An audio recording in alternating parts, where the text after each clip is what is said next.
Hey everybody, welcome to 8.4, the binomial theorem.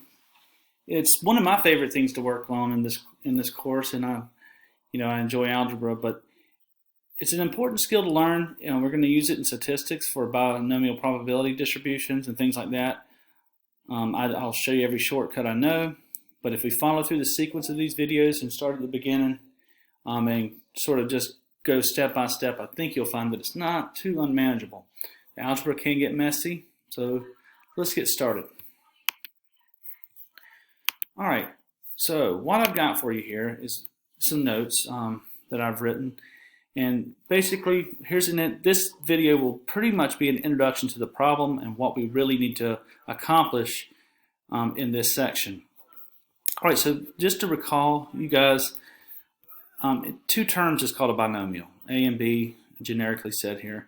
So, and what you got to remember is that anytime you raise A plus B to a power, it would require rewriting like this, or then some people call this FOIL, multiply it out so you get your over, under, and you'd end up with A squared plus 2AB plus B squared.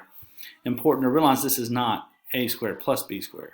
So the problem, an introduction to the problem, is we need to be able to raise A plus B to very large powers, maybe to the 10th.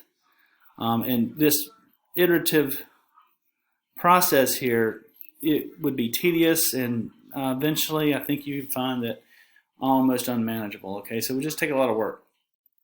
All right, so the very first thing I really want to do here is, if you'll start looking at this distribution, and I've gone ahead and raised A plus B to different powers, and this is the outcomes. And we want to look for probably patterns that come out of this. Now, and I've kind of made you some notes here down below on patterns that emerge.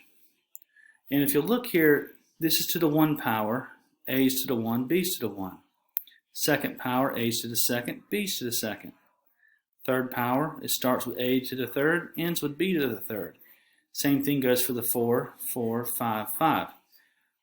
So those are some of the patterns I'm talking about. Now, what I've listed here for you, there are n plus 1 terms, the first being A to the n, the last being B to the n. Well, that A to the n, B to the n is what I just pointed out to you. Okay, so, and what do they mean by n plus 1 terms?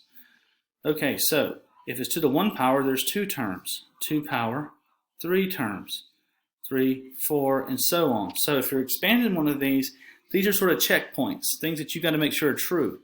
That should always start with this power, end with this power, and there should be n plus 1 terms. Okay, now it says here the exponents of A decrease by 1 from term to term, while the exponents of B increase by 1. And I kind of made this down here so we can talk about it. On that last row there, we were talking about A to the 5th. Now notice what happens with A.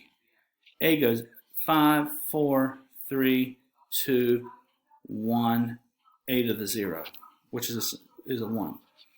B starts off B to the 0 and increases by 1. B to the 0, 1, 2, 3, 4, 5. That's another pattern. Okay? And another thing, when you're expanding one of these binomials, something that really is helpful for you is you remember the sum of the exponents of A and B in each term is always n.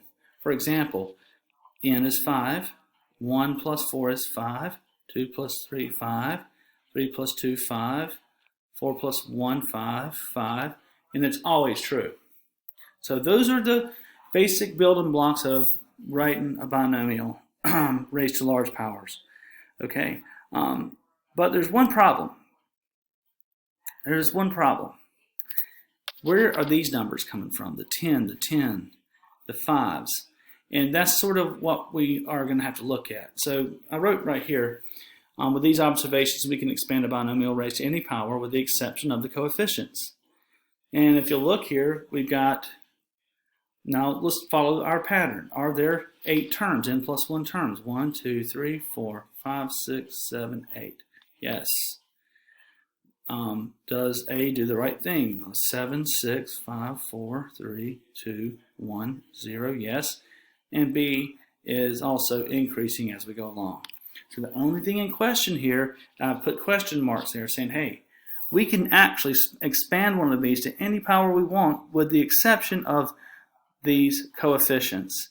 And that is the problem. So when I said introduction to the problem in this video, that's what the problem is.